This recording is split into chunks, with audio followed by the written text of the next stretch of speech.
नमस्कार, आपकी बात में स्वागत है आप सभी का। हमारी आज की बेहद खास पेशकश है धांधली का धान। मैं हूं आपके साथ हितेश व्यास। साइबिस 24 आज एक बड़ी सरकारी लूट का पर्दाफाश करने जा रहा है। इस धांधली में गुनहगार हैं सरकारी धान खरीदी केंद्र और पीड़ित हैं मजबूर किसान। बेशक छत्तीसगढ़ में समर्थन मूल्य पर धान खरीदी के जरिए किसानों को बड़ी राहत मिल रही है, लेकिन इसी राहत के बीच शोषण और गड़बड़ी का एक खेल भी चल पड़ा है। एक बार भी नमी के नाम पर किसानों के मुनाफे में डंडी मारी जा रही है एक तरफ, तो वहीं ये केवल चपत तौल के जरिए नहीं बल्कि मॉइस्चर मीटर की मदद से ली जा रही है। और अगले आधे घंटे में इस पूरे खेल को समझने की और समझाने की कोशिश हम आज इस खास पेशकश के जरिए करेंगे।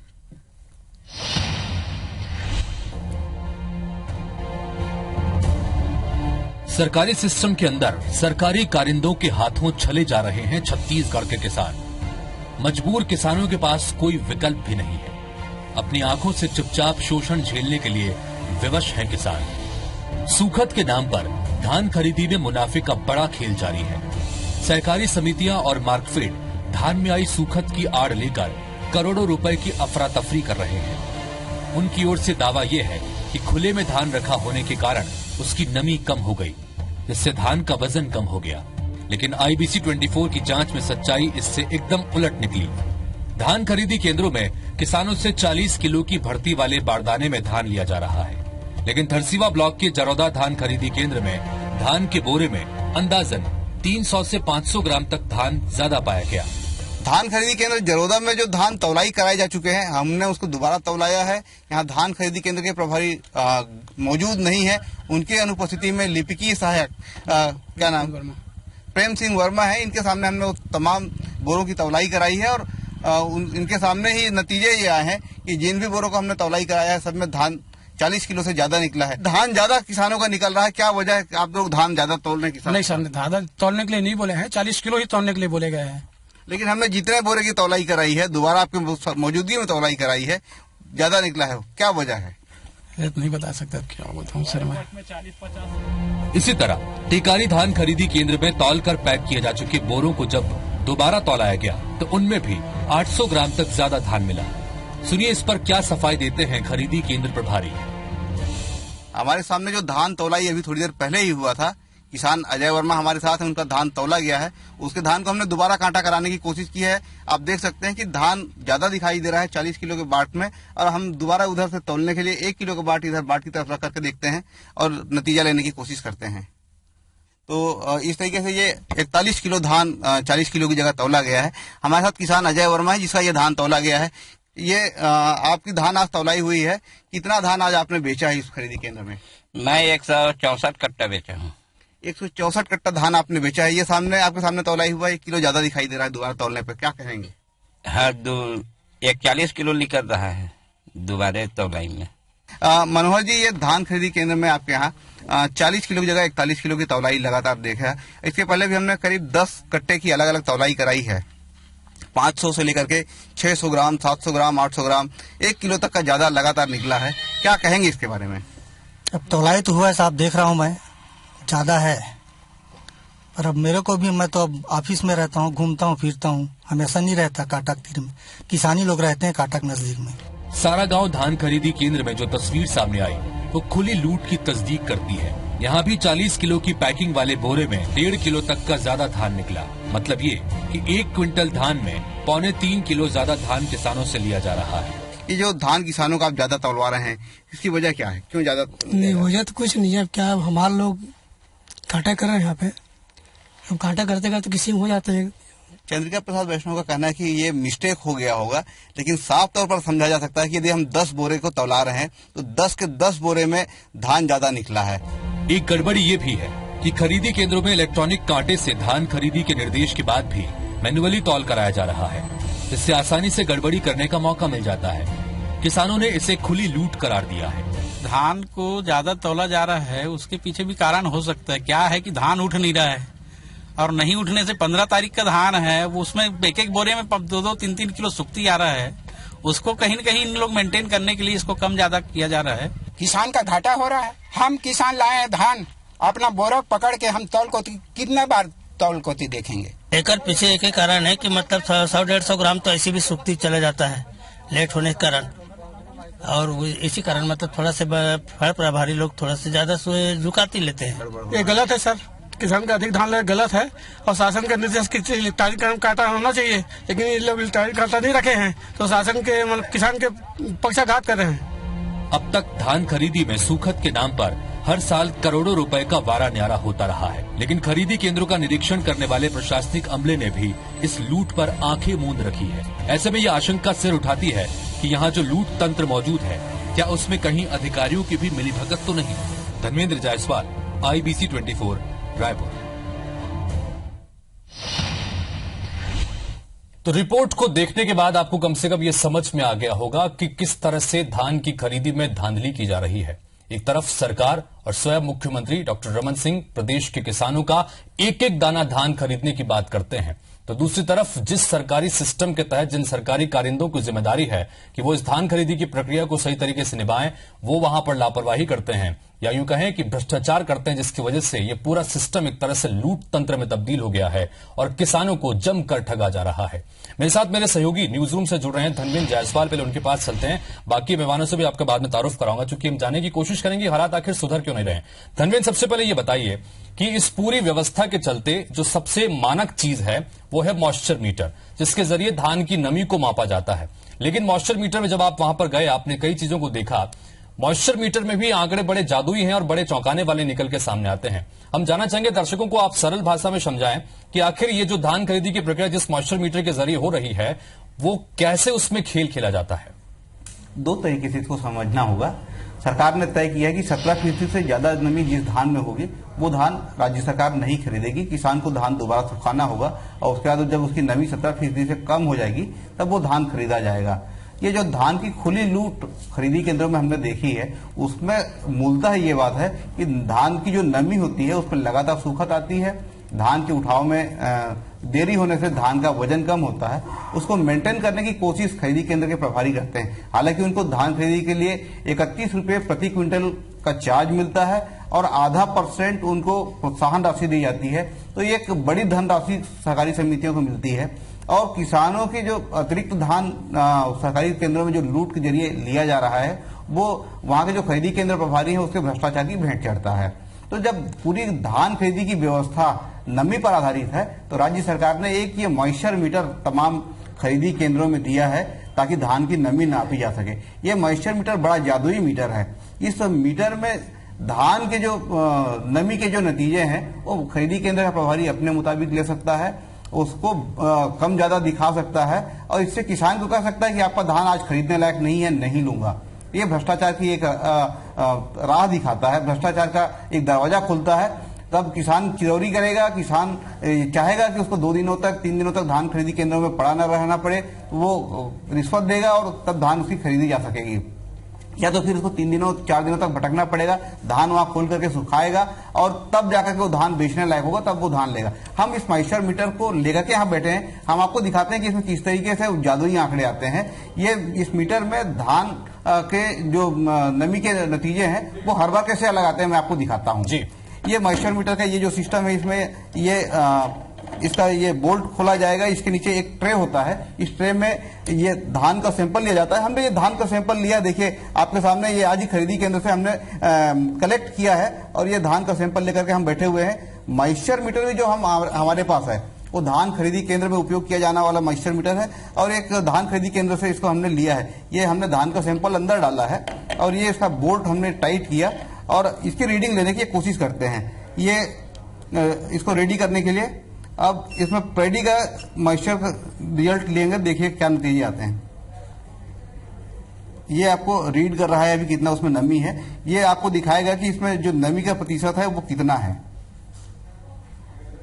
रीडिंग करने के बाद ये नतीजे देगा 14.1% इसमें नमी इसने बताया है। अब इसी धान का सैंपल जो अंदर है, हमने उसको बिना छेड़छाड़ किए हम इसमें दोबारा रीडिंग लेने की कोशिश करते हैं, फिर देखते हैं क्या नतीजे ये दिखाता है। 14.3%, 0.2% ज्यादा नमी दिखा रहा है। फिर तीसरी बार देखते हैं क्या कहता है ये, 14.7%। चौथी बार देखते हैं ये कितना ज्यादा नमी दिखाता है, 15.4%। फिर आगे कोशिश करते हैं,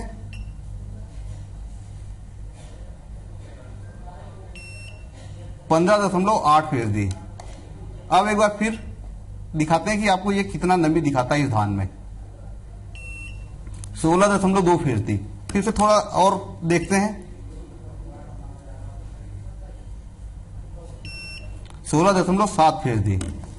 अब क्या नतीजे देता है फिर से देखते हैं, 17.2%। यानी अब ये धान रिजेक्ट करने लायक हो गया। यदि किसी किसान के इसी धान को, जिसमें पहले नतीजा आया था 14 कुछ नतीजे आए थे, उस धान को यदि रिजेक्ट करना होगा तो इस नतीजे तक लाना होगा। धर्मेंद्र, वाकई में जैसे आपने इस मीटर की चर्चा करने शुरू की थी अपनी बात, ये जादुई आंकड़े वाला मीटर है, और वाकई में हमने ये लाइव डेमो देख लिया कि वाकई में जादुई आंकड़े हैं, क्योंकि जैसे जैसे उस नोजल को टाइट किया हमारे सहयोगी धर्मेंद्र ने, वैसे वैसे उसके आंकड़े बढ़ते चले गए, और आखिरकार वो 17 की जो लिमिट तय की गई है सरकार की तरफ से कि 17% नमी किसी धान में होगी तो वो रिजेक्ट हो जाएगा, उस नमी की जो लिमिट को भी वो क्रॉस कर गया।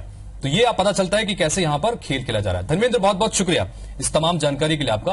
अब मैं हमारे साथ में जो मेहमान मौजूद हैं उनसे तारुफ करा दूं। चंद्रशेखर शुक्ला साहब जुड़ रहे हैं, किसान कांग्रेस के प्रदेश अध्यक्ष हैं। संदीप शर्मा जी हैं जो भाजपा किसान मोर्चा के पूर्व प्रदेश अध्यक्ष हैं, और विगेंद्र सोनकरे जी हैं जो कि संयोजक हैं संयुक्त किसान मोर्चा। आप तीनों का बहुत बहुत स्वागत है। संदीप शर्मा जी, पिछले 13 साल से प्रदेश में धान खरीदी की प्रक्रिया चल रही है। हर बार धान खरीदी की प्रक्रिया को पूरी तरह से पारदर्शी और तमाम जो घोटाले हो रहे हैं, भ्रष्टाचार हो रहा है, उससे दूर करने की कोशिश होती है, दावे होते हैं। लेकिन आपने देखा कि जो सबसे बड़ा मानक है जिसको मॉइस्चर मीटर के रूप में इस्तेमाल किया जा रहा है, वो मानक ही सही नहीं है। आपने देखा लाइव डेमो में कि जब जब उससे टाइट किया जाता है उसके आंकड़े बार बार एक ही धान के सैंपल में अलग अलग आ रहे हैं। आखिर क्या वजह है कि 13 साल बीत गए, एक फुल प्रूफ सिस्टम नहीं बना पाई सरकार? देखिए, इसमें मैं आपसे कहना चाहूंगा कि अभी जो थोड़ी देर पहले डेमो दिखा रहे थे उसमें बार बार उसको ताकत से कसते थे ये, और जितना कसते थे उतना मॉइस्चर बताता था। आपको बता दूं कि गन्ना पेरने का जो मशीन होता है उसमें हमारे गन्ना में कितना रस है उसको अगर कहीं पूरी तरह से निकालना है तो उसका जो घिर्री उसको हम जब पूरी तरह से कसेंगे तब पता चलेगा उसमें कितना रस है। अब यदि आप उसको बहुत कम टाइट कर दोगे और उसके बाद बोलोगे कि इसमें गन्ने में रस नहीं निकल रहा है, फिर आप उसको बोलोगे इसमें रस नहीं निकल रहा है ढीला रख करके, तो आपको उसको पूरा टाइट करना पड़ेगा। उस मीटर का मतलब यही है कि उसको कम से कम एक निश्चित ताकत से, और उसको हमको कितना टाइट करना है इसका अनुभव जो है, जो वहां पर इसका नाप करता है उसको होता है, उसके आधार पर वो वहां तक कसता है। उसके जब तक सही कसावट आएगी तब उसका मॉइस्चर पता लगेगा। उसमें साफ दिख रहेगा, बार बार उसको कसते हो, उसके आधार पर वो अलग अलग रीडिंग बताता है। गारंटी है कि जो आप कसने की बात कर रहे हैं, तमाम जो खरीदी केंद्र चल रहे हैं जहां जो प्रभारी खरीदी करते हैं जिसके दम वहां पर इसी तरह से पूरा कस के उसको धान की नमी को नापा। देखिए, इस मीटर को छूने का अधिकार किसानों को भी रहता है, वो भी अपने हाथ से उतना डेसिबल लगा करके, अपने हाथ के बल लगा करके, ताकत लगा करके उतना कस सकते हैं। और जब तक आप पूरा टाइट नहीं करोगे उसके नमी का पता नहीं चलेगा। यदि आप ज्यादा नमी वाला धान खरीद लेंगे तो देर सवेर इसका खामियाजा जो है उन धान खरीदी केंद्र वालों को, वहां व्यवस्थापक को भुगतना पड़ता है। सरकार को उससे अगर कहीं कोई बड़ी क्षति होगी तो आने वाले समय में इसमें अगर कहीं धान खरीदी नहीं होगी तो किसानों का सीधा नुकसान होगा। इसलिए जो मानक तय है उतना उसको टाइट किया जाए, और टाइट करने के बाद जो उसका रीडिंग आए उसके आधार पर वहां निर्णय लिया जाए। लेकिन अगर कहीं इसके इतर किसी तरह की कोई वहां पर धांधली की जाती है तो किसान वहां स्वयं सामने रहते हैं, उन चीजों का वो जो है ठीक ढंग से परीक्षण कर सकते हैं। और मुझको ये जो डेमो दिखाएगा इसमें कहीं पर कोई ऐसा नहीं लगता कोई धांधली की जा रही है। बाकायदा इसको किसान स्वयं जाकर के परीक्षण कर ले, ठीक ढंग से टाइट करे और उसको देख ले जांच करके। नहीं, आप अपने हिसाब से इस बात को कह सकते हैं, लेकिन हमने चूंकि धान खरीदी केंद्रों में जाकर भी हमारे सहयोगी ने जो है तमाम तरह का डेमो करने की कोशिश की, और वहां खरीदी की प्रक्रिया चल रही थी, वहां पर भी कमोबेश इसी तरह से अलग अलग आंकड़े आ रहे थे। मैं आपसे बातचीत करने की कोशिश करूंगा कि आखिर क्या वजह है कि पूरी तरह से पारदर्शिता होने की जो दावे होने के बावजूद एक फुल प्रूफ सिस्टम यहां पर बन नहीं पा रहा है। सूखत के नाम पर भी बड़े घोटाला यहां पर हर साल होता है, हर अलग अलग खरीदी केंद्र में होता है। बलौदाबाजार में पिछली बार 3 केंद्र प्रभारियों के खिलाफ एफआईआर तक सरकार करा चुकी है। तो हालात सुधर क्यों नहीं रहे हैं, इस पर लगातार बातचीत करने की कोशिश करेंगे। एक छोटे से ब्रेक के लिए रुक रहा हूं मैं, ब्रेक के बाद जल्द लौटते हैं। तीनों मेहमान बने हुए, चर्चा को आगे बढ़ाते हैं।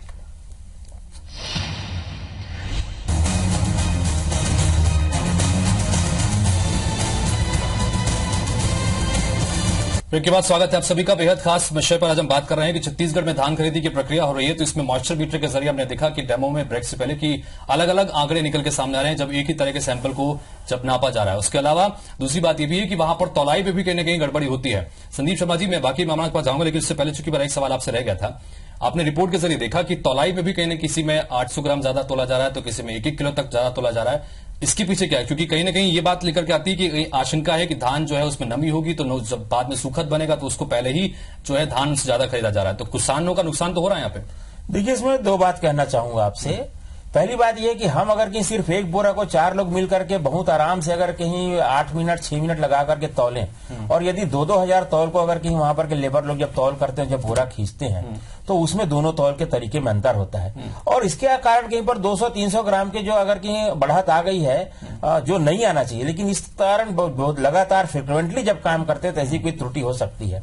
और अगर कहीं बड़े पैमाने पर इस तरह से त्रुटि हो रही है तो निश्चित रूप से उन पर कार्रवाई होनी चाहिए, उसका मैं समर्थन करता हूं। सिर्फ एक खरीदी केंद्र लेकिन अलग अलग खरीदी केंद्र में गए, वहां पर भी दिक्कत हो रही है। और सबसे बड़ी बात है कि इलेक्ट्रॉनिक वेटिंग मशीन के जरिए तौल करने की प्रक्रिया को बात कही गई है कि इस तरह का नियम है, लेकिन उसके बावजूद मैन्युअली वेइंग हो रही है, ये भी दिक्कत है। बहरहाल मैं बाकी मेहमानों के पास जाता हूं। वेगेंद्र जी, मैं आपसे जानना चाहूंगा कि ये जो आपने इस रिपोर्ट के जरिए देखा, और यहाँ पर संदीप जी कह रहे हैं कि नहीं, वो उसको पूरी तरह से टाइट करने के बाद जो फाइनल आंकड़ा आता है मॉइस्चर मीटर से वही सही है। उसके अलावा तौल के जरिए भी किस तरह से धांधली हो रही है, ये भी आपके सामने है। उसके अलावा धान खरीदी की इस प्रक्रिया में क्या कोई और समस्याएं भी किसानों को आती हैं, या फिर इस पूरे मसले पर भी आप कुछ कहना चाहते हैं? छत्तीसगढ़ में पारदर्शिता तो है ही नहीं। शासन जो है अपने स्तर पे किसानों की हिमायती बिल्कुल ही नहीं है। छत्तीसगढ़ शासन जो है सिंधी, मारवाड़ियों, पंजाबियों को पनाह दे के रखी है। आज अगर आप मंडी में धान बेचने जा रहा है किसान, तो उसको 300-400 रुपए प्रति कुंटल कम पे धान बेचने को मजबूर किया जा रहा है, जबकि मिनिमम सपोर्ट प्राइस गवर्नमेंट ने तय किया है। मंडी बोर्ड की दायित्व बनता है कि वो अपने किसानों को सब मिनिमम सपोर्ट प्राइस से कम में धान ना बेचवाए, लेकिन यहाँ पे व्यापारियों को खुला छूट दिया गया है और एक सहमति पत्र भरवाया जाता है किसान से कि मैं अपना धान बेचना चाहता हूँ। इस प्रकार से मंडी बोर्ड भी सफेद हाथी हो गई है छत्तीसगढ़ सरकार में। नहीं वेगेंद्र जी, जरा आप चाहेंगे आपसे कि इसको इस तरह से बताएं, आपकी जो आपने बात यहाँ पर कही है कि 300 रुपए प्रति क्विंटल के हिसाब से जो है उसकी कम में पैसे बेचने के लिए मजबूर किया जा रहा है, ये कैसे होता है ये खेल? किसान जाता है, अब आज गवर्नमेंट ले रही है 15 कुंटल, 15 कुंटल तो नहीं, 14 कुंटल 80 किलो, ठीक है ना। ये गवर्नमेंट बोलती 15 कुंटल, बल्कि वास्तविकता 14 कुंटल 80 किलो ही ले रही है गवर्नमेंट, ठीक है। शेष धान आज किसानों के पास 30 कुंटल 35 कुंटल धान उत्पादन हो रहा है। बाकी शेष धान को आज किसान जो है मजबूर होता है व्यापारियों या बिचौलियों के पास बेचने के लिए, ठीक है। तो ये बिचौलिया या व्यापारी जो है किसानों के साथ अन्याय ही कर रहे हैं और उनकी मजबूरी का फायदा उठा रहे हैं। किसानों के पास ना तो भंडारण की क्षमता है, ना उसको वो कहीं रख सकते हैं, ठीक है। ठीक है, मैं आपके पास आऊंगा। चंद्रशेखर साहब, यहाँ पर एक बड़ी बात आपने पूरे रिपोर्ट के जरिए देखने की कोशिश की कि मॉइस्चर मीटर हो गया या तौलाई के जरिए, या जैसे कि अभी वेगेंद्र जी बता रहे हैं, ये तमाम तरह की समस्या है। कुल मिलाकर इस पूरी व्यवस्था के तहत किसान जो है वो ठगा जा रहा है, छला जा रहा है, उनके साथ कहीं ना कहीं धोखा हो रहा है, क्योंकि जितना धान की कीमत उनको मिलनी चाहिए उसकी कीमत पूरी मिलती नहीं है। जरूरत से ज्यादा धान जो है उसमें तौलाई में भी कहीं ना कहीं गड़बड़ है। इस पूरी व्यवस्था में आके आप सुधार किस रूप में देखते हैं? देखिए हितेश जी, एक बहुत अच्छी बात मैं कह रहा हूं कि तेरी बेवफाई का मुझे कोई गिला नहीं। गिला तो तब होता जब तूने किसी से निभाई होती। हाथ कंगन को आरसी किया और पढ़े लिखे को फारसी किया, आंख के सामने चोरी हो रही है। ये तो आईबीसी का साधुवाद है, धन्यवाद है, जो उन्होंने निष्पक्ष दमदारी से पत्रकारिता करते हुए और ये सब चीज दिखाने की हिम्मत दिखाई है। और साधुवाद संदीप भाई का भी, जो सोच रहे हैं कि बिल्ली जब आंख बंद करके दूध पीती है तो कोई नहीं देख रहा। लगातार अपनी झूठी गूंगी भरी सरकार का लगातार बचाव करते चले जा रहे हैं। खुलेआम चोरी सबके सामने परिलक्षित हो रही है, उसके बाद भी बचाव। क्विंटल पीछे 4 किलो 5 किलो किसानों को लूटा जा रहा है। अपने बचे धान बेचने मंडी जाते हैं तो वहां मोल भाव करके इनको 1110 रुपए में खरीदा जा रहा है, पूरे समर्थन मूल्य की धज्जी उखेड़ते हुए। ये सरकार का एकमात्र लक्ष्य है कि वो सरकार समझ चुकी जाने वाली, और जाते जाते किसानों को बेहाल करके लूटना ही इनकी प्राथमिकता है। और मैं आपको एक बात बता दूं कि इस पूरे घोटाले में प्रदेश में 2100 से ज्यादा धान खरीदी केंद्रों में धान खरीदी हो रही है। इस अधिक धान तोलने से लेकर मॉइस्चराइजर मशीन से लेकर किसानों को वसूली मिले, सीधे तौर पर मुख्यमंत्री जी, कृषि मंत्री जी और सहकारिता मंत्री जी की सहभागिता है। और पूरे प्रदेश में इस माध्यम से 300 से 400 करोड़ का घोटाला किया जाएगा और ये पैसा सीधे बड़े मंत्रियों के, बड़े अधिकारियों के जेब में जाने वाला है। पूरा भारतीय जनता पार्टी धान घोटाला महोत्सव मना रही है। ठीक है संदीप जी, मैं आपकी प्रतिक्रिया चाहूंगा कि इस जो बात यहां पर कह रहे हैं चंद्रशेखर साहब, उसके ऊपर भी। और दूसरी बात यह भी कि इस पूरी प्रक्रिया के तहत जो आंकड़े हमारे पास में है उसके मुताबिक हर साल 400 से 600 करोड़ रुपए का जो है नुकसान घाटा सरकार का इस पूरी प्रक्रिया के तहत कहीं होता है। तो नुकसान सरकार को भी हो रहा है। ऐसी स्थिति में अगर इस तरह की खबरें निकल के आ रही है जहां पर भ्रष्टाचार हो रहा है, किसानों को भी नुकसान उठाना पड़ रहा है, तो सरकार को भी नुकसान उठाना पड़ रहा है, तो कहीं ना कहीं सिस्टम में खामी है। इसे दूर करने की कोशिश क्यों नहीं होती? हितेश जी, मैं आपको पूरी बात तसल्ली से समझाऊंगा। अभी हमारे विरोधी ने बताया कि 300 से 400 रुपए नीचे दाम में धान खरीद रहे हैं मंडियों में, और हमारी सरकार जो है 1988 केंद्र में धान खरीदी करके 1500 रुपए का भाव धान खरीद रही, जो सपोर्ट प्राइस है। सपोर्ट प्राइस में अगर कहीं सरकार धान नहीं खरीदेगी और बाहर यदि किसानों को धान बेचना पड़ेगा, 300 रुपए का नुकसान होगा। मैं आपको आंकड़े से नहीं कर रहे हैं, किसानों कोई आसान नहीं कर रहे हैं। बीच में धान खरीदना इनका दायित्व है। बीच में मत बोलिए, बीच में पहले सुन लीजिए, पूरा सुनना सीखिए। अगर इसी तरह से नहीं सुने अनसुनी की खामियाजा आज नहीं, आप बता रहे हैं, आप कोई आसान नहीं कर रहे हैं, अन्नदाता का अपमान कर रहे हैं। मिलेगा आप बोलिएगा, सुनना सीखिए। मैं आपको बताना चाहूंगा पूरे प्रदेश में अभी 65 लाख मीट्रिक टन धान की खरीदी होगी। 1988 केंद्र होने के कारण किसानों को 4 से 5 किलोमीटर के भीतर धान खरीदी केंद्र मिल जाता है। इसके कारण किसानों को ट्रांसपोर्टेशन का 20 रुपया बचत होता है। 20 रुपया वहां पर अगर कि आप मंडी में जाकर कांग्रेस सरकार की देन थी, धान खरीदो, उसके बाद 20 रुपया का जो बचत होता है वहां पर तौलाई, कटती, पाला करने सरकार की देन है, आप कोई आसान नहीं कर रहे। आप बीच में सुनिए, जब मुझे जवाब देने दीजिए। आप पहले जवाब सुनना सीखिए। अगर कहीं तरह जवाब नहीं सुनेंगे तो इस बहस का कोई मतलब नहीं होगा। सुनना सीखिए। दूसरी बात, 20 रुपए का बचत, सुनिए मैं बता रहा हूँ, 20 रुपए का बचत 31 होता है, 300 रुपया कीमत का। भाई मंडियों में धान का समर्थन मूल्य क्यों नहीं मिल रहा, ये बताइए। मंडियों में धान का समर्थन मूल्य प्रति क्विंटल के हिसाब से अगर देखें तो आज किसानों को 65 मंडियों में धान का समर्थन मूल्य क्यों? पहले सुन लीजिए, आप किसानों का जवाब दीजिए, सुनाइए मत। 65 लाख टन धान जो सरकार खरीदी, उसके कारण किसानों को 2021-2200 करोड़ रुपए का मुनाफा होगा। 9,000 करोड़ रुपया, सुनिए, 9,000 करोड़। आप किसानों को जवाब दीजिए कि मंडियों में समर्थन मूल्य क्यों नहीं मिल पा रहा है? किसानों को समय खत्म हो चुका है। फायदा है। पिछले 12 साल में खरीदी करने के कारण किसानों को 22,000 करोड़ रुपए का समय खत्म हो गया। हमने यहाँ पर कोशिश की इस कार्यक्रम के जरिए ये बताने की धान मंडी में धान बेचे, इन विरोधियों की बात पे। संदीप जी माफ कीजिए, आपका समय खत्म हो जाए, मुझे बुलेटिन क्लोज करना है। हमने कोशिश यहां पर की ये समझने की कि धान खरीदी की इस प्रोसेस में कहीं ना कहीं अगर धांधली हो रही है तो नुकसान किसानों को हो रहा है सीधे, और नुकसान सरकार को भी हो रहा है, क्योंकि इस पूरी प्रक्रिया में अगर भ्रष्टाचार बीच में कहीं हो रहा है तो नुकसान दो तरफा है। ऐसी स्थिति में क्या कोई सकारात्मक हल इसका हो सकता है? क्या कोई एक ऐसा रास्ता निकल सकता है जिसके जरिए जो धांधली हो रही है उसको रोका जा सके? इस पर हमने जानने की कोशिश की। उम्मीद करते हैं कि कम से कम इससे कुछ निकले और आगे सरकार इस दिशा में कुछ काम करे। आप स्टूडियो में आए, चर्चा में शामिल हुए, इसके लिए आप तीनों का बहुत बहुत शुक्रिया। नमस्कार।